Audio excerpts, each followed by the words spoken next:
मैं सितांशु शेखर द्विवेदी आज आपके बीच में एक बार फिर से अपनी नई कक्षा के साथ। जैसा कि पिछली कक्षा में मैंने आपको गुण संधि बताया था, गुण संधि का उदाहरण भी बताया है और गुण संधि में कैसे संधि परिवर्तन होता है इसको विस्तार पूर्वक मैंने आपको बता दिया है।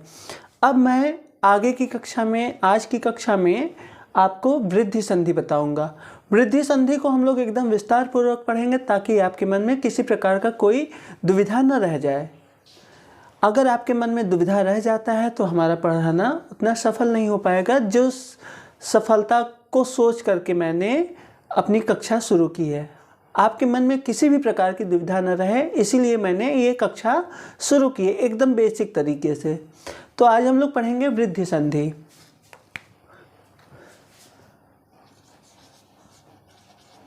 वृद्धि संधि हमारा किस संधि के अंतर्गत आता है? स्वर संधि के अंतर्गत आता है। वृद्धि संधि इस संधि के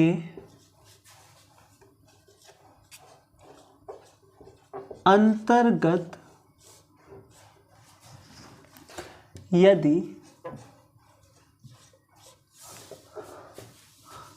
अ या आ के पश्चात ए या ऐ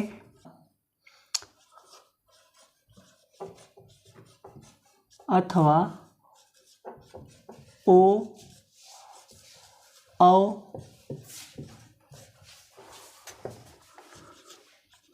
आए तो उनका क्रमशः ऐ तथा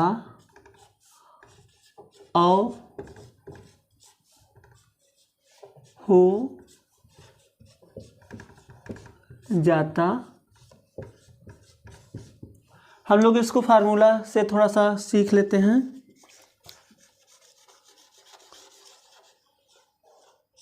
फार्मूला देखिए, इसमें हमने क्या लिखा है? इस संधि के अंतर्गत यदि अ आ के पश्चात ए ऐ आए तो उसका क्या हो जाएगा? ऐ हो जाएगा। अगर अ आ के पश्चात ओ औ हो आए तो उसका क्या हो जाएगा? औ हो जाता है। तो इसको हम लोग थोड़ा सा फार्मूला के थ्रू सीख लेते हैं। अ प्लस ए क्या हो जाएगा? इसका ऐ हो जाएगा। अ प्लस ऐ तो भी इसका क्या होगा? ऐ ही होगा। इसी तरह आ प्लस ए तो इसका क्या होगा? ऐ ही होगा। उसी तरह आ प्लस ऐ तो भी इसका क्या होगा? ऐ ही होगा। उसी तरह अ प्लस ओ आएगा तो क्या होगा? औ होगा। अ प्लस औ रहेगा तो क्या होगा? औ ही होगा। उसी तरह आ प्लस ओ अगर आएगा तो इसका भी आपका औ ही होगा। आ प्लस औ आएगा तो इसका भी आपका इस संधि के अंतर्गत औ ही होगा। इसको हम लोग देख लेते हैं। अ ए आएगा तो ऐ होगा। अ ऐ आएगा तो ऐ होगा। आ और ए आएगा तो भी ऐ होगा। आ और ऐ आएगा, आ के बाद ऐ आएगा तो भी आपका ऐ होगा। उसी तरह आपका ओ वाले उसमें अ धन ओ है तो भी आपका औ आएगा। अ औ होगा तो भी औ होगा। यानी कि आपका ये वृद्धि हो जा रहा है। उसमें गुण संधि में आप क्या पढ़े थे कि उसका ए और ओ बनता था, इसमें वृद्धि होके क्या हो जा रहा है, ए को जब वृद्धि करोगे तो ए बनेगा और ओ को जब वृद्धि करोगे तो आपका औ बनेगा। आप लोग इस बात को ऐसे भी समझ सकते हो। थोड़ा सा हम लोग उदाहरण के तौर पर हम लोग जान लेते हैं। ये सूत्र लिखा रहने दीजिए ताकि आपको सूत्र से समझने में आसानी होगी।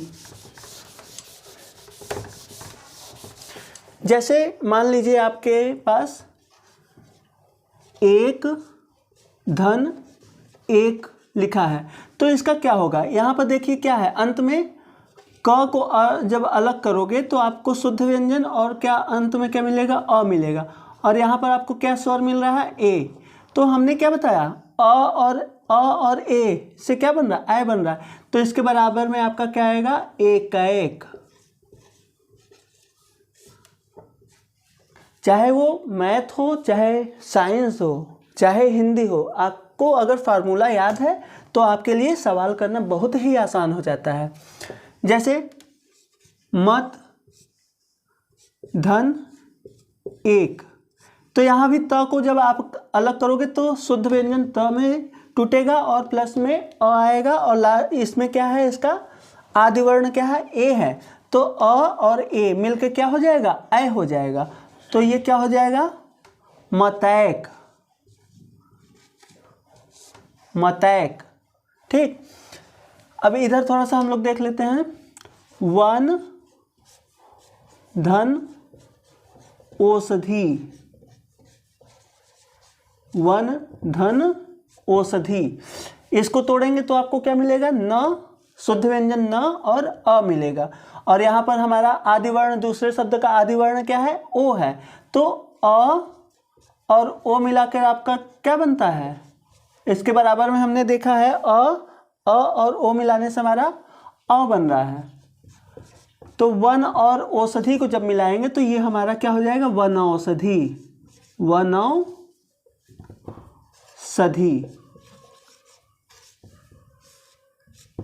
ये देखिए यहाँ अ की मात्रा हो गया, यहाँ ओ था, यहाँ अ हो गया, ये वृद्धि हो गया। ओ से क्या बना, अ बन गया, ये वृद्धि हो गया। इसी तरह यहाँ से देखिए ए से क्या बन जा रहा है, ए बन जा रहा है। ये देखिए ए था, यहाँ क्या हो गया, ए। एकैक मतैक, यहाँ औषधि औषधि हो गया, यानी कि अ हो गया। ये देखिए वृद्धि हो जा रहा है। तो अगर ये क्लास आपको अच्छी लग रही है तो लाइक करिए और सब्सक्राइब कीजिए और इस क्लास को ज़्यादा से ज़्यादा शेयर कीजिए।